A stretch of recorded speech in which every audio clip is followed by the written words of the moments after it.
So it turns out that Al Sharpton has had a bug suitcase back in the day, and he was helping expose the Genovese crime family for the FBI. They put a microphone in his briefcase. He's like, "So tell me about that guy you killed," and the guy goes on and on. And now Al Sharpton never actually thought about this as being an informant. I don't care as much about like the whole being a rat on the mafia side of it. But the whole notion that he's a reverend? Reverend Rat. There's like a couple people on this planet who you're like, that occupation exists specifically so I can tell you things in confidence. The mob feels like their trust was betrayed by Al Sharpton, but like, how about all the Christians? They were just like, you know what? I expected my reverend to not be hanging out with the mob in the first place. Well, apparently he was pretty good for the FBI. They said they got a lot of information out of him. Now, he's denied being an informant. He said, I wasn't an informant. Nobody ever said, hey, you're an informant. I would just gather secrets and then tell the FBI about it. With my bug briefcase. Yeah, you're walking around with a briefcase with a microphone in it. I mean, doesn't everybody have one of those? Apparently, according to Al, that's how you go to work in the morning. It strikes me because I always thought of Al Sharpton as a man of principle. Like someone who was unbending and not self-serving.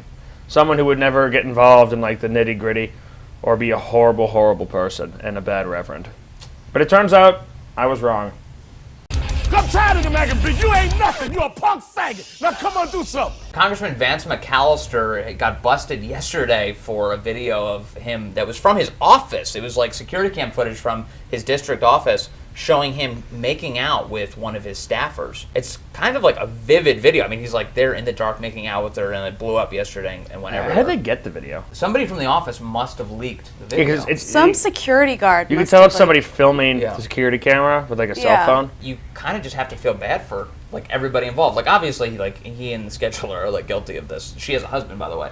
Like what makes this even worse is that the two families are like really close. So clearly, this has been going on for maybe. This is probably not like, Yeah. they came back to the office one night and were drunk and were like, oh, wow. It's like, if they've known each other for that long. There's probably a pattern. Yeah. If he wasn't already a critic of the NSA, I think he's going to be today. I just think it's unfortunate that someone like this has tainted the great reputation of Louisiana politicians. Yeah, they do have such a good track record. And social conservatives too. This man goes down. He runs as a Christian politician. He's got a wife and a kid. Usually, you think They're when never hypocritical. When they come to DC, they walk the line. Yeah. This guy basically saw House of Cards and thought he could get away with it and was like, Congressman, banging the schedulers, like, I'm living the House of Cards lifestyle. I think banging the district scheduler is really like living the high glamorous life.